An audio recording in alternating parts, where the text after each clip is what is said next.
नमस्कार दर्शक बंधु। किछि छोट जीवों पई आमे बेले बेले बहुत बड़ चिंतार पड़ जाऊ।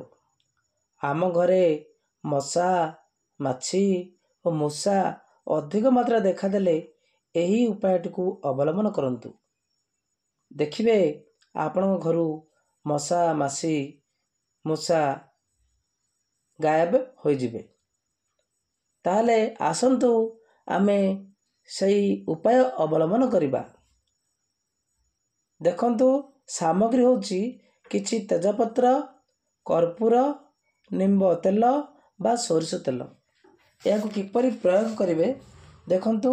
प्रथमे कर्पूर को भल भाबरे गुंड कर दियंतु।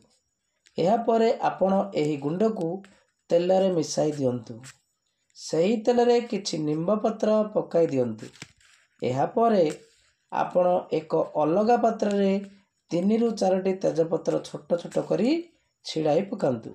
सेथिरे प्रस्तुत करी रखिथिबा तेलर मिश्रण को तेजपत्र सह मिसाई दियंतु। वर्तमान एही समस्त मिश्रण को जळाई दियंतु। ध्यान देबे सेथुर जेपरि धुआं बाहरे। एहाकु गोटिए बंद घरे रखि दियंतु। सही बड़ी प्रयोग नंबर 2 आपण गोटिए प्लास्टिक बोतल नहीं सेथिरे अध ग्लास पानी रखंतु एवं सही पानी रे किछि कर्पूर गुंड मिसांतु। 2 चमच विनेगर मिसांतु। 1 चमच लूण मिसांतु। सेथिरे 2 चमच डेटॉल मिसाई दियंतु एवं मूषा बाहरथिबा स्थान रे तुला रे भिजाई रखंतु। से स्थान को मूषा आसीब नाही। देखिबे अल्प समय मध्यरे मूषा माछी मूषा दूरे जिवे।